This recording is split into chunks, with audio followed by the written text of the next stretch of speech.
I opened my laptop. I went to my freezer and pulled out the peach schnapps, which tells you what kind of a drinker I am. Poured a shot of peach schnapps, belted it back, sat down, and I thought, well, here goes nothing. And I pressed play, held my breath, and I'm watching like 4, 5, 6 minutes, 7 minutes. I'm laughing. I'm crying. And I thought, I'm going to get emotional right now. And I thought, oh my God, this is amazing. Hi, everyone, and welcome to Finding Your Bliss, the show that helps you find and follow your bliss.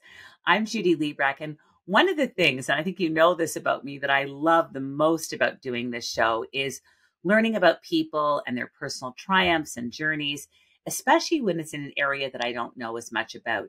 And today I have the pleasure of being joined by an incredible creator, artist, and transformative leader, Tracey Erin Smith, who has created a beautiful television series, now in its 4th season, congratulations on that, called Drag Heels. And I just want to tell you that it's not Heels, like the heel of a shoe, it's heels as in healing. And I just love that play on words. Drag Heels is a documentary TV series following drag artists as they build their own stage shows. It examines soul-deep story-sharing techniques, as well as the unique talents that are required to do drag. Up for 2 Canadian Screen Awards this year. Congratulations on that. This series is groundbreaking and can teach us all so much about how to become our truest selves.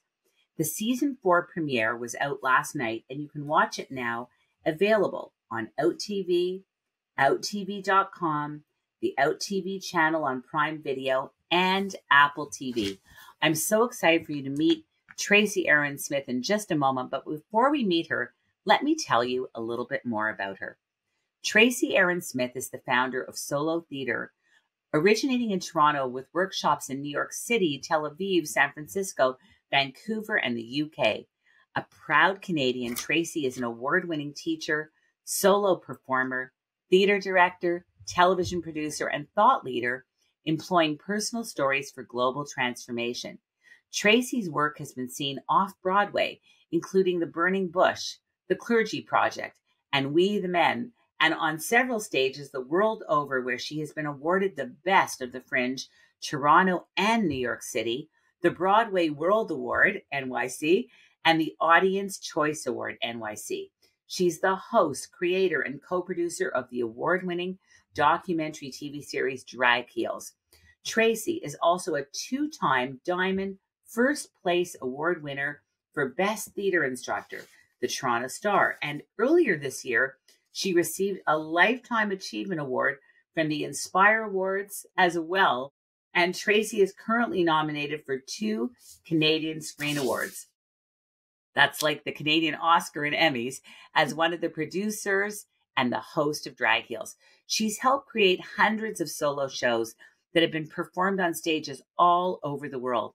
In the spring of 2020, Tracey and her partner embarked on a life-changing adventure and purchased a gorgeous off-grid hunting and fishing lodge, former monastery, in Southwest Nova Scotia. Tracey is also hard at work on her first book, Flying Solo, due out this fall, and is leading solo intensives this summer at Omega, Rhinebeck, New York, Birchdale in Nova Scotia, and Hollycock in British Columbia. Tracey Erin Smith, what a resume. So impressed by all this. Gosh. Welcome to the program. It's so great to be here. Thank you for reading all of that. Amazing. Oh, it's really awesome stuff. It's awesome stuff. So the Canadian reality television series, which you are up for 2 awards for the Canadian Screen Awards, which I think happens this May. And congratulations on that. And again, it's for your series Drag Heels, which first premiered in 2018 on OutTV. And it's your brainchild. You created the show, which you co-host with Dale Edwards. Can you tell us more about Drag Heels and what inspired you to create it? Yeah, absolutely. So in the first season, I co-hosted it with him, and now I do it on my own. But the idea came to me, I thought, what would happen if drag artists incorporated their personal stories, their personal narratives, their highs and their lows into their drag performance? Wouldn't it be interesting for people not to just be dazzled by what drag does to an audience, but also have a deep heart connection to getting to hear their story? And so we started that experiment in 2018. And we had a group of, I think, 9 men that wanted to try drag or had already tried a bit of drag.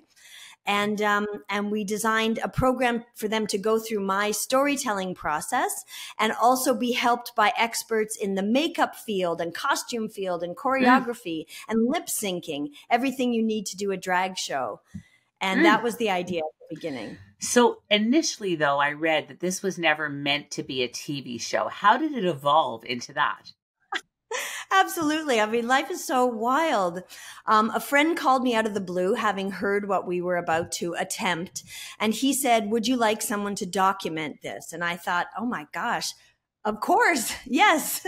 So he sent over his friend, Charlie David and Nico Stragus, and they had a camera and 1 boom mic. This was a very basic crew, you know, just the 2 of them. And they said they wanted to make a documentary about what we were doing. So they joined in every class that I was teaching and every time we had an expert come in, and they would just sort of bob and weave around us while we were working and try not to get in our way. And it was really cool to have them there. And then we helped everyone create their solo shows. And then on the final night, we did a sold out final presentation of their 1-person shows and a huge standing ovation. Truly, the audience had never seen anything like this. It was sort of a new genre we had created. And that was it. And then I waited a week, 2 weeks, months. I hadn't heard from the super nice guys that were there with the camera and the mic. And then out of the blue, I'm sitting alone in my apartment in Toronto and I get an email and it says, you know, I'm sorry, we didn't make a documentary out of the footage. And I thought to myself, you know, sometimes things don't work out. That's okay. It's a little disappointing. And then I read further down in the email, it said, actually, we made it. You now have a TV series. Oh my goodness. You must have flipped out on your couch that day. I know exactly, Judy. I read that sentence 3 times. I was like, I have a what?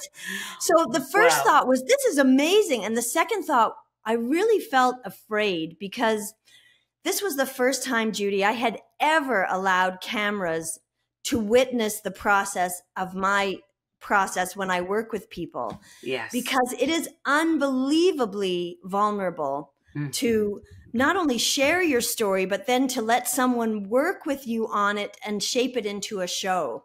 Yes. So I have to say, I opened my laptop. He had sent me the episodes. I opened my laptop. I went to my freezer and pulled out the peach schnapps, which tells you what kind of a drinker I am. Poured a shot of peach schnapps, belted it back, sat down, and I thought, well, here goes nothing. And I pressed play, held my breath, and I'm watching like 4, 5, 6 minutes, 7 minutes. I'm laughing, I'm crying, and I thought, I'm going to get emotional right now. And I thought, oh my God, this is amazing. Wow. It was a wow. They had done such a stunning job of editing together the process, the work that we did, the risks that people took, the breakthroughs that they had. I was just blown away. That's the origin story of what we now have 4 seasons of. That's so fabulous. And I could see that in the clips and in the trailers and in the footage that I saw. Like, you're kind of on the edge of your seat listening. People are being vulnerable. They're being brave. You know, it kind of reminds me of Colin Mockery, who was recently on the show. And he was saying how when he goes out there, he takes so many risks. And he's even prepared to fail sometimes. So it's almost like go big or go home. And which I think is a lot of what drag can be as well, right? Because I know there's the vulnerability, but there's also so much bravery and courage that I think has to be required in this kind of work. I mean, that is, you touched on something really important, Judy. The whole, you know, there's jargon these days. People talk a lot about safe space. We need a safe space. Yes. That's very important. And the whole purpose of a safe space is so that people can be brave. Yes. The whole purpose of creating a space where there is no failure, where we know this is the creative process and it's all about trying things until we find the thing that we love.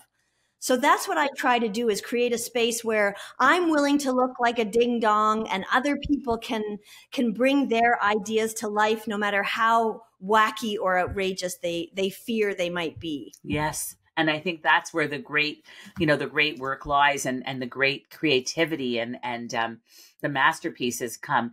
And I just want to share with our audience that my understanding is that Drag Heels is all about preparing each performer to have their own one-person show. And in addition to workshopping their material, they actually get to perform their 10-minute show on your program, if I'm not mistaken. And the 4th season of the show just aired last night on April the 19th. So congrats to everyone on that. Can you tell us more about what viewers can look forward to in season 4, and more about what they're going to see? Was my description pretty close? That's great. That's perfect. So this is our youngest cast that we've ever had on Drag Heels. So they're going to see young people be extremely brave. And, you know, young people today, and I'm sure this is true throughout generations, but I think even more today, having gone through the trauma and isolation of the pandemic, a lot of them have walls up for self-protection. And those walls can really present a barrier when you're trying to get people to let down their walls, let down their guards. So they're going to witness people, you know, break through those necessary self-imposed walls for survival that are no longer serving them. I sometimes say these self-protections start as guardians, whether it's in childhood or in your early teens, things that we develop to protect ourselves, but then those guardians become gargoyles. And they're actually standing in the way of you and your best self, you and what you want. Absolutely. There's so much joy in what I saw in Drag Heels, but the series also examines pain and struggle, and there's major transformations that take place. And I noticed how you, Tracey, hold the space so beautifully, in addition to your career as a performer, director, producer, and so much more. Do you have experience as a therapist or a transformational coach? Because I'm a life coach, and I really sense you holding the space beautifully for these artists. I received that as a very deep compliment, Judy. Thank you. I mean, I do have a couple of certificates in narrative therapy, but I never lead with that. What I do say at the beginning of the process is that this work may end up being quite therapeutic for you, but it is not therapy. So one of the things that I think helps me hold the space and keep it on track is that we are always keeping in mind, keep our eye on the prize, that we are making a show. Yes. And whatever hard stuff comes up, because I've done this now for 22 years, literally I have heard thousands and thousands of life stories. So it's rare that I'm surprised at something I hear. And I have gone through some fairly hard stuff myself. So I don't know where the ability comes from, but I seem to be able to sit with people no matter what they need to share. And I think that ability helps the group know that whatever we hear in that room, it's going to be okay. It really was evident. I really felt that you were holding the space and with them and for every part of the journey. And it must be fascinating to have 10 performers amongst you, people so diverse. And so the learning for everyone must be so profound. What do you feel like leading this group? I almost feel there was something holy about it. Oh my gosh. Wow. You know, when I was trained as an actor, playwright, and director, and I had been training from the age of 14 at a high school for performing arts in Toronto at Claude Watson. Then I studied theater at McGill, and then I did a 3-year conservatory at a fantastic theater school in Vancouver called Studio 58. Wow. And when I graduated, I worked a bit in TV. I worked a bit in Shakespeare and new Canadian plays. And as I started my career, I had this sinking feeling that I didn't want to be an actor in other people's plays for the rest of my life. If I was standing on stage in front of 400 or 500 people a night, I wanted to have a little more control over what I said. And so I thought, I don't think this is the path for me. So then I was like, well, what is the path then? And I thought, I'll just go back home to Toronto and become a rabbi. You know, as you do. You're reminding me of Ralph Ben-Murgy, who's been on the show, who used to be one of the hosts of CBC Midday. And he said, not just another rabbi. He started a whole podcast about that. Exactly. So then I went down that path for a while. And a friend of mine who was in her first year at rabbinical school said, you know, Tracey, what they told us was, and I'm sure this is not true for every rabbinical school, but what she said was, they said on the first day, you can come in with whatever ideas you want, but you leave with ours. And I thought, that's not the path for me either. And so then I was like, well, what if I combined what I find magical and transformational about theater with what I think are the best things about organized religion and communal ritual? What if I put all of those things into a big cauldron and then stirred it up and invented my own calling?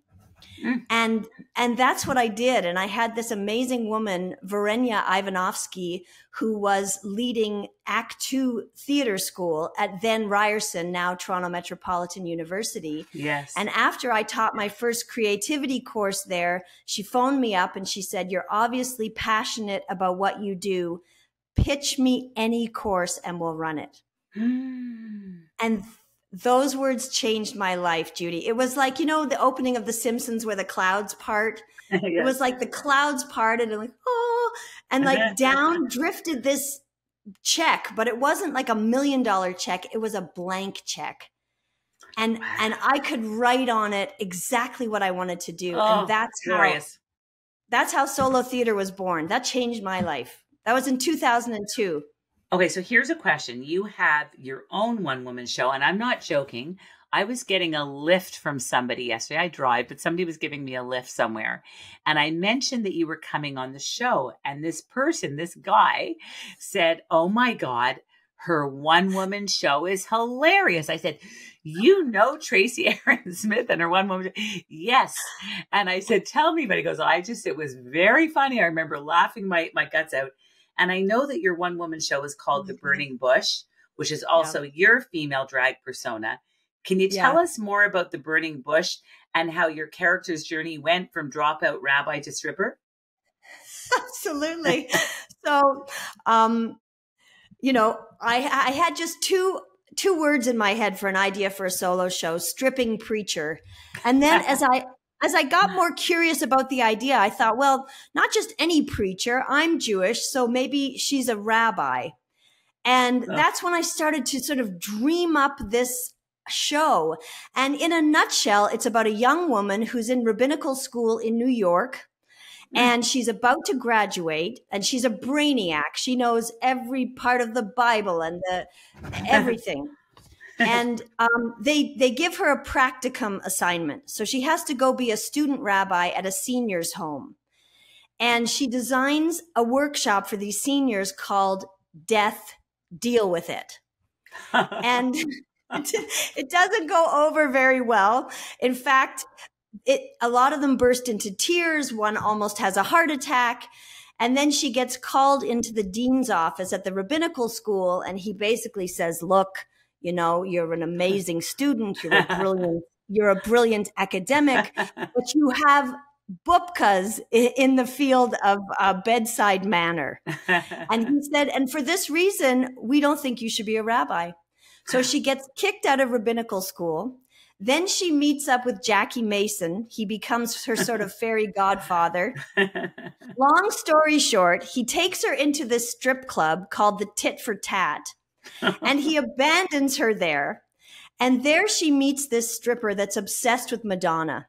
And they start talking, and she says, what are you? And she says, well, I was supposed to be a rabbi, but they kicked me out. And the stripper, whose name is Christy, says, oh my God, you were going to be a rabbi. I'm obsessed with Madonna. You have to teach me Kabbalah in case I ever meet her. So, Oh. so Barbara Baumowitz is the name of the rabbi wannabe, starts trying to teach her and the other exotic dancers about Kabbalah, and it's not going anywhere until she realizes she has a surprise visit from Jackie Mason. He's hanging out in a pickle jar in her fridge, and she feels like such a loser. And he says to her, she explains her dilemma. They're not getting it. They're not getting it. And Jackie Mason says to her, "You need to speak the language of the listener."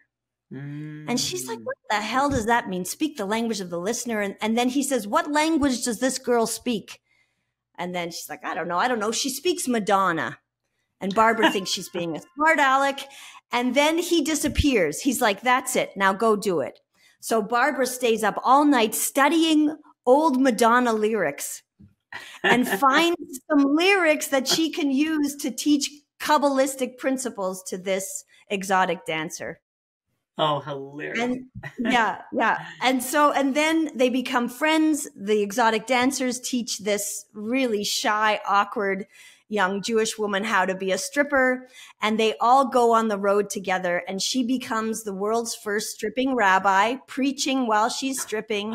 And the name of the show and her stage name is The Burning Bush. Oh my God. What was the reaction? Because I'm telling you, he was laughing as he was describing it. Did you love doing that show? What was it like for you and for the audience to do this one woman show? I love doing it so much. And I have two stories. I did it across Canada and I did it 3 times in New York at different theaters. And one time in Toronto, it was in a really small theater in the Toronto Fringe, and I could see the whole audience. And halfway through the show, these 2 women stood up, walked through their row, and then walked up the aisle and left. I stayed focused. Yeah, I stayed focused, finished the show. And then I would often have a talk back after the show. And I said, after the talk back and the audience was still there, and I said, I'm just curious. Does anyone know those 2 women that left? I'm just curious. And one of them put up their hand kind of shyly, and she said, "I know them." And I said, "Oh, well, can you tell me anything about them?" And she said, "They're rabbis' wives." Oh, that's hilarious. And, I had Not a lot of kind of rabbi. They're a different kind of rabbi. I had a lot of compassion because I thought this probably just pushed their boundaries a little too far. This is a little too far. Yeah. But if you have a good sense of humor, though, you can do anything. Chip, for our listeners who don't, and thanks for sharing that story, for our listeners who might be new to drag and don't really know what it means, can you tell us a little bit more about what it means to be a drag artist, to be a drag queen or a drag king? Okay, amazing question. So drag traditionally is an art form where you don the garments, you put on the clothes or costumes that traditionally have belonged to the gender you were not raised as. Right. So myself being raised female and identifying female, I do drag. I do both actually, but my male drag character's name is Buddy. And so when we did season number 1, it was about 9 guys that wanted to become drag queens. And so that's what we did. It's an exaggerated femininity in the makeup, the hair, the costuming. And when they asked me if I would do a season 2, I said, absolutely, I'd love to, but I want all genders involved. And so that's when we invited in drag kings and drag clowns and drag things. The world of drag is extremely varied, but what you see on the mainstream shows is fairly narrow. But what I love about our show is not only is it non-competitive, it also includes all genders, all ages, and all expressions of drag. That's amazing. You've even said that in your experience of drag, you see people finding a persona that, whether they realize it or not, comes from a deep place within them. And you've also heard many people say that their drag persona saved their life. Can you say more? Yeah, early on, I was helping someone create a solo show, and they lived in a very small town in Ontario, and it wasn't safe to be out of the closet as being gay or queer. And they were sitting he was sitting in his closet, and what he said sort of happened for him was this big glamazon, this large sort of queen reached out her hand to him as this young teenage, closeted, terrified boy in a small town. And if you can kind of picture this drag queen reaching their hand out to this boy, but then the queen sort of stepping out of the boy. And so he birthed this drag persona that was just a part of him lying dormant, waiting to be born. And that energy, that confidence of that entity, that gorgeous creature that stepped forward allowed him to keep living. Wow. I love that. That must make you feel so good when you know that. Yeah, sorry, go ahead. No, just that you're not only helping people express themselves and put on a show and create entertainment for people, but you're actually helping them with their identity and with the realization of their identity and their happiness, their bliss, their purpose, and you're part of that whole journey. That must be pretty powerful stuff. It's incredible. And Judy, I'm not exactly sure what the secret sauce is, but I know that there's something about excavating your own story, then using what I call theatrical alchemy to transform that raw material into something you can be proud of to put on stage and something that the audience will receive a gift from. And the final step of the process is you have to get on stage and do it. You have to walk through that ring of fire, that fear, face that fear of rejection. And do the show to get to the part where after the show, it's my favorite part, where I watch the audience. I always make sure the audience can mingle with the cast after. And I watch the audience go up to these people that they don't know with tears in their eyes and say, thank you. Thank you. I thought I was the only one. Oh my God. I absolutely love that. And you've also said that's incredible. That's incredible. I'm dying to be in that audience to see this interaction.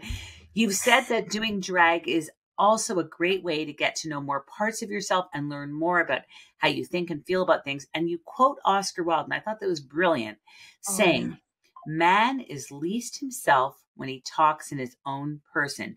Give him a mask and he will tell you the truth.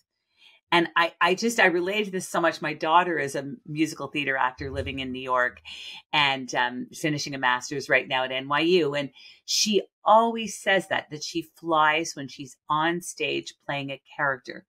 Can you say more about how drag can help you learn more about yourself? Absolutely. So here's my theory on gender. Now, this is based, I'm going to preempt it with, it's based on intuition, and it's based on just having done this work for a long time. I have witnessed that in our modern society, babies that are born looking a certain way get raised as that gender.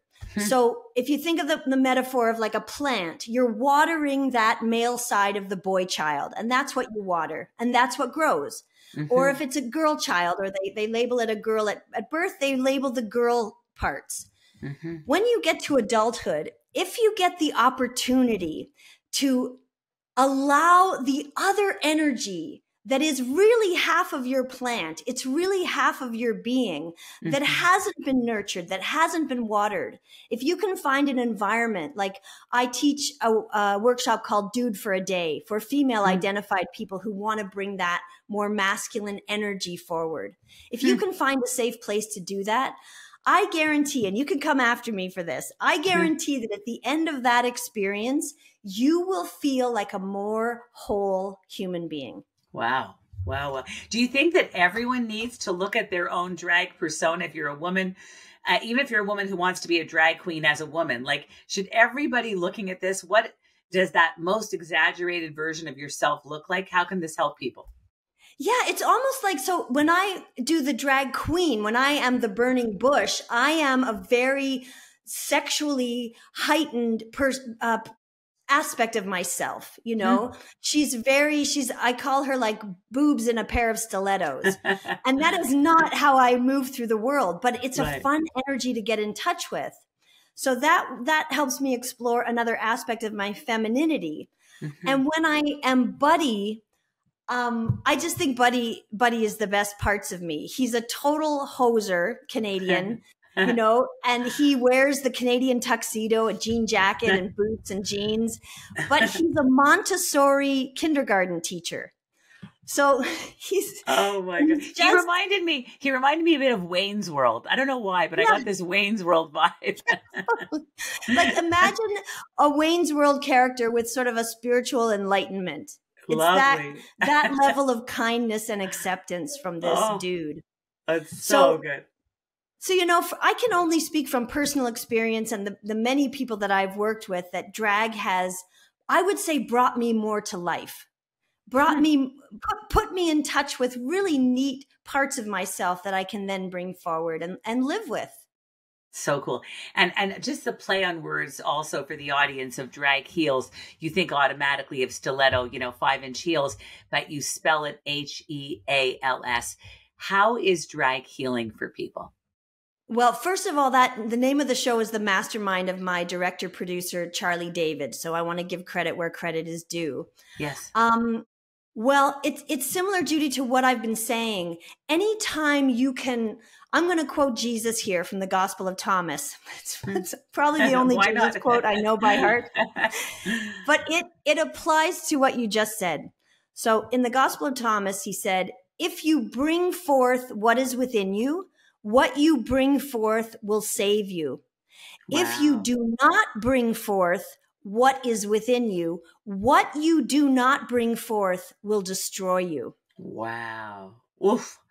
I just got the shivers. That's a very, very powerful statement. That's incredible. So I know this guy, you know, I like to think of Jesus as one of our boys who made it big. But truly, like all drag is, to really simplify it, is bringing forward something that's already inside of you, giving it a costume and a wig or a mustache and letting it live. I love that. I just think this is the coolest thing. It surprised me to hear as well that there might even be some prejudice in the drag community. Can you paint us a picture of what this looks like and how even the drag community has to become more inclusive? Oh, that's really interesting. I mean, because it's been so important for me to have that on our show. I mean, season 2, we had age 18 or 19 to 74. So inclusive goes in many directions, you know, ethnicity, cultural background, age, gender. I mean, I think there's definitely a lot of drag kings wish they were hired more in the clubs. So yes. I can say sometimes there's a bias there. And drag kings are so much fun. It's so much fun to watch a female identified person put on this male persona and be sassy and bold and yes. sexual. And so that's one that I sort of would know about. Yes, yeah. Yes. Just more about your journey for a minute. I know that you actually took pole and sorry. Yeah, I can never really say that. I was like tap dancing. It's lap dancing, pole and lap dancing lessons for your one-woman show, which, as you mentioned, you performed off Broadway and all across Canada. What was that like for you? And was there a part of you that had always wanted to try pole dancing before this show? No, there was not. So I had this, when I first was creating The Burning Bush, I worked with this brilliant theater artist. Her name is Rebecca Northern. And we were rehearsing the show and we got to the part where Barbara Bomowitz, the main character that I'm playing, goes on stage and does her first striptease. And she was like, okay, let's do it. And I stood there. I stopped breathing. My palms got sweaty. My pupils dilated. And I thought, I can't do it. And she looked at me. She's like, you wrote it. Do it. Wow. And I thought, oh, you know, the only way out is through. And so somehow I just used the terror I was feeling and I ran out onto stage and in kind of an animalistic rage, I sort of ripped open my shirt. It was the least sexy thing you have ever seen in your life. And oh my God. Because it was so honest and so Yeah. real, that's exactly how we kept it in the show. Yeah. And it rang emotionally true that Yes. this bound up, tightly wound, intellectual, trapped in her brain person, the only way she could free herself was to go totally animalistic and spastic. And Wow. Wow. and that's exactly how that scene stayed. And I have to thank Rebecca for saying, you wrote it. Now do it. That's awesome. You know, it's almost like every performer needs to do this kind of work just to be authentic, right? Because I almost feel like this forces you to be your most authentic, truest self on stage and to find things you might not find if you're playing it safe. And what a great way to do all of this. I'm saying not only for people who just want to explore it, but for actors who want to, just explore their authenticity. I think this would be really cool. Oh, Judy, that's so brilliant, because human beings, and that means audiences, can smell BS. Absolutely. So you're wasting everybody's time if you're not being honest up there. Absolutely. You, when I was reading about you, Tracey, you have some tragedy in your own life, and I heard that you had a terrible tragedy of your father's suicide. How did telling the story in your one-woman show contribute to your healing and help you and other people who saw the show? Like, was there a reaction to that from audience members who had suffered a similar experience? Thank you so much for asking. Absolutely. So I didn't set out to write a show about what happened with my father. I would say a few days after he died, a friend of mine, Claire, who's a writer, came over to my house. She brought with a big paper bag. She had a baguette and a few different kinds of cheeses and meats. And she took them out of the bag and she put them on a cutting board. And then she sat down at our kitchen island and she opened her laptop and she opened a file and she said, "Tell me about your father." Oh my God. And I started to pace back and forth on our kitchen floor and told her stories of hanging around the old car show with him when I was a kid, going on camping trips, going to rock concerts in the 80s. And as my tears were splashing off the kitchen floor, she just sat there and wrote down everything I said. So this dear friend of mine just kept typing and kept writing and recorded all of these stories that I told her about me and my dad. And this document turned into the first draft of a show about my father's life and his death. And performing the show was quite a transformational experience for me. I knew that as an artist, as a theater artist, if I was going to ask people to go on that journey with me, and it's an intense journey.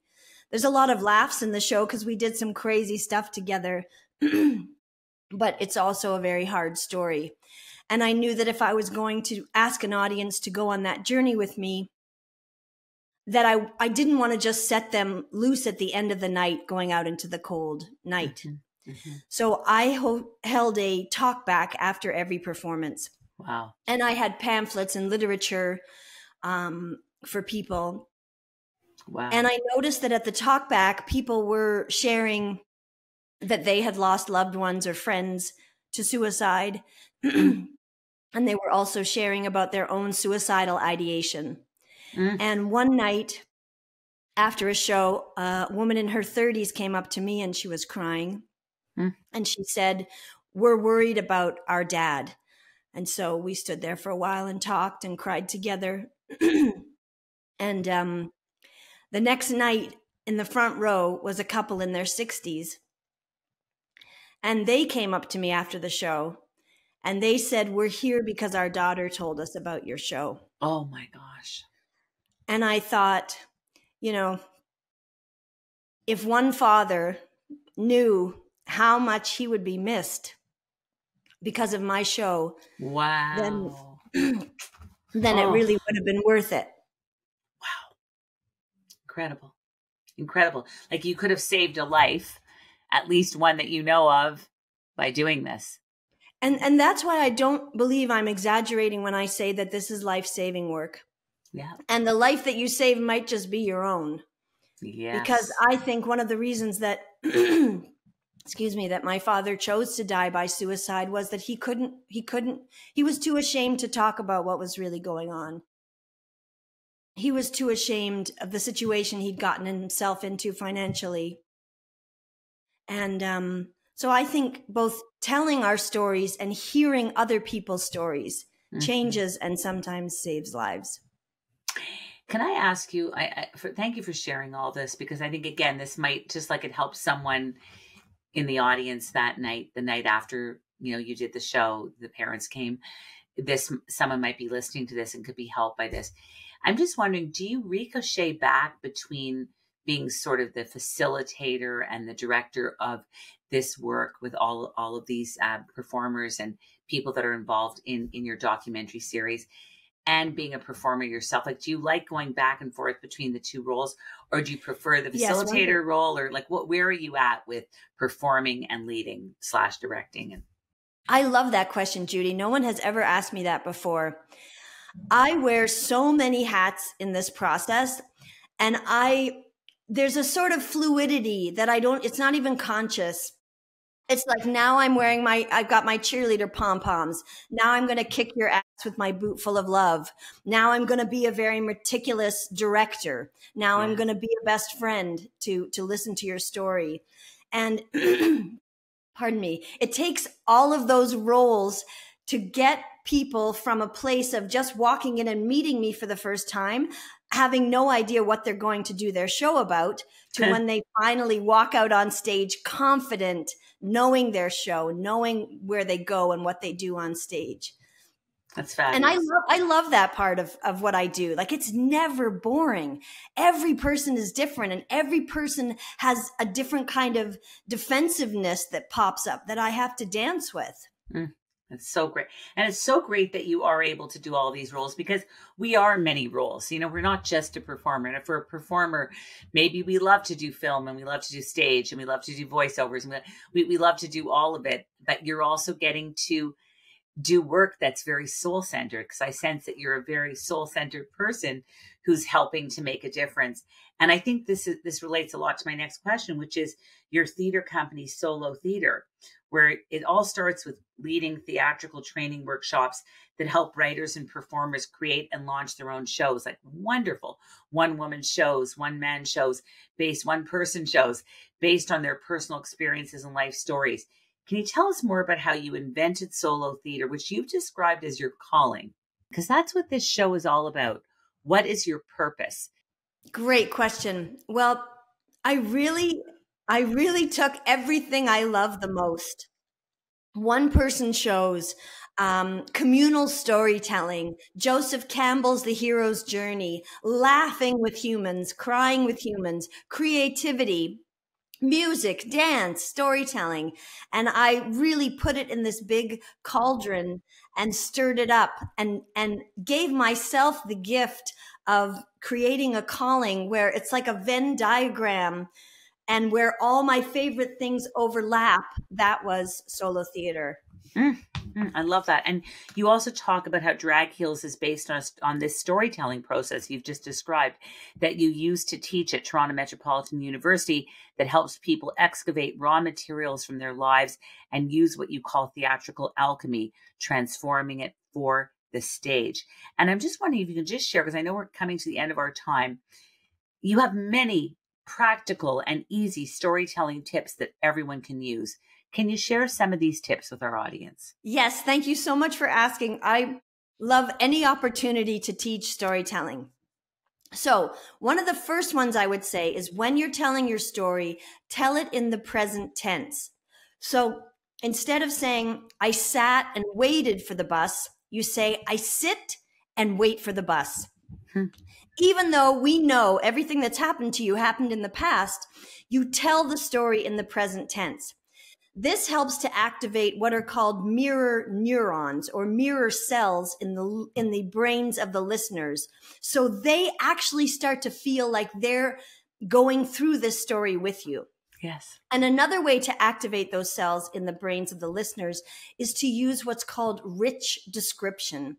So that means to include as many of the senses that you can in your storytelling. What did you see, hear, taste, feel, smell, touch?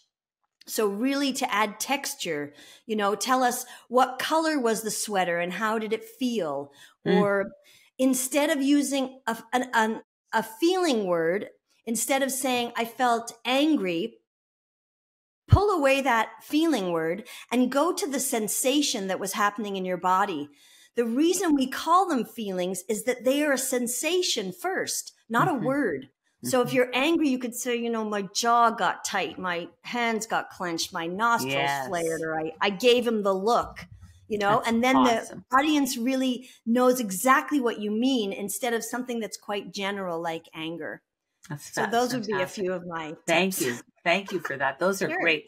For the person, Tracey, who's interested in sharing their story, whether that be performing on stage or writing music or a book, what is your advice on how to get started?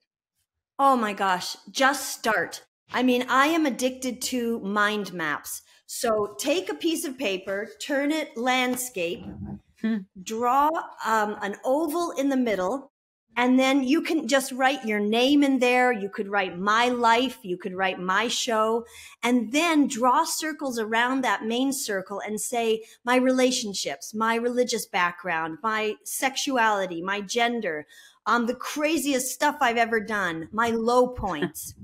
Wow. And on one page, you'll start to see, oh my gosh, I have a lot of different experiences to pull from. But the key is just put your phone in another room, put your hair up, grab a coffee, just get a piece of paper. You're so right about the hair, about the phone. Right? This is so fantastic.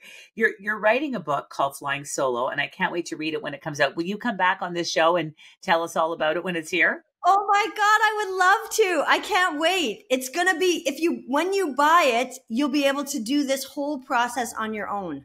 Oh, you'll become your own portable coach. You'll become your own portable show. That's just so fantastic. Exactly. So you're up for 2 Canadian Screen Awards, Best Lifestyle Series and Best Host. Congratulations. Thank in the you. Lifestyle Series. It's coming up on May 31st. What has it been like to have your show be nominated? And what are you most looking forward to at the award show? What are you wearing? Oh my God. What am I wearing is like the big dilemma. So I don't know. When I was in Toronto visiting family recently, I bought a black velvet blazer. So I might be wearing that. So that's all I know so far.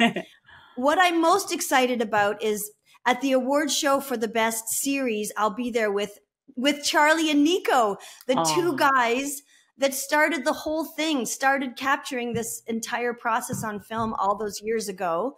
So they are also nominated as producers. And so I'm just excited to sit there at this level of recognition. I really can't believe it. And the other thing I'm excited for the host awards, my mom's going to be my date. And she is about to turn 81. She's the funniest person you'll ever meet. She plays the ukulele. She teaches the ukulele. She used to sing in nightclubs. And she has been my biggest supporter my whole life.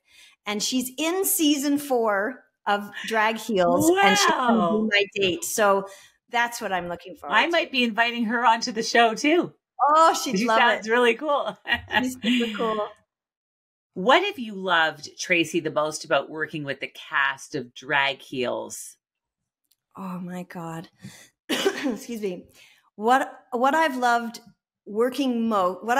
most about working with the cast of Drag Heels is everyone is like a treasure chest that I have to figure out how to help themselves open up. So every person is like a very different mystery that I get to play with and dance with and empathize with. So I think I love the challenge of that part and the bliss of the creativity. The bliss of once we've pulled the material out, how are we going to turn this into a show? What song are we going to use? What choreography are we going to use? What kind of lighting? So you really get to watch something go from being a lump of clay to a fully glazed, piece of pottery that's well lit and also plays music. It's a weird analogy, but let's go with it. It's a great one. What surprised you, or what did you learn the most from a cast member? Not necessarily in this newest season, but in any of the 4 seasons. Something that just always resonates that you learned from a cast member about maybe yourself or just in general, something that you learned that just blew you away.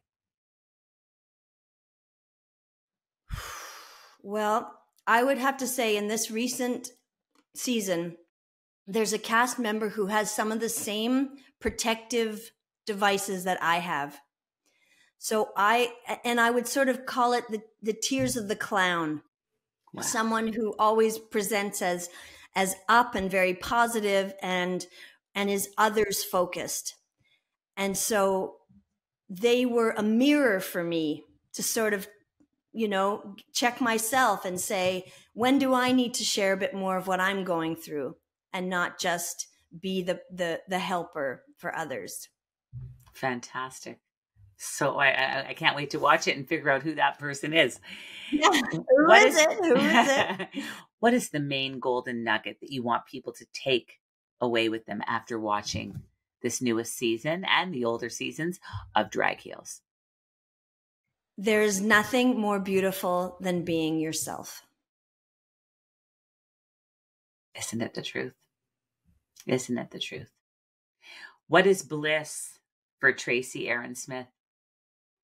This conversation, absolutely. Judy, your questions just took me to such amazing places. What is bliss? A great song, a 10 out of 10, 11 out of 10 on the volume. Bliss is bringing together a group of strangers and watching them blow their own minds. Wow. Well, I am a believer in this series and I am rooting for you. And I hope to even be at that Canadian Screen Awards, whether it's in person or at home watching on live stream or however we can watch, and cheering you on. And I really just want to wish you so much congratulations. And I want to thank you so much for being on the show today, Tracey. It really was so delightful. Not what I expected, but so fabulous all at the same time. Well, Judy, from the bottom of my heart, I loved this time together. I thank you so much for it. What is the best way for people to watch Drag Heels, to contact you and connect with you on social media? Amazing. Drag Heels is on Out TV. It's also on Amazon Prime and on Apple TV and a number of other platforms. You can contact me directly at Tracey at soulo.ca, TRACEY, at SOULO, spelled SOULO.ca. And those are the best ways. That's just fabulous.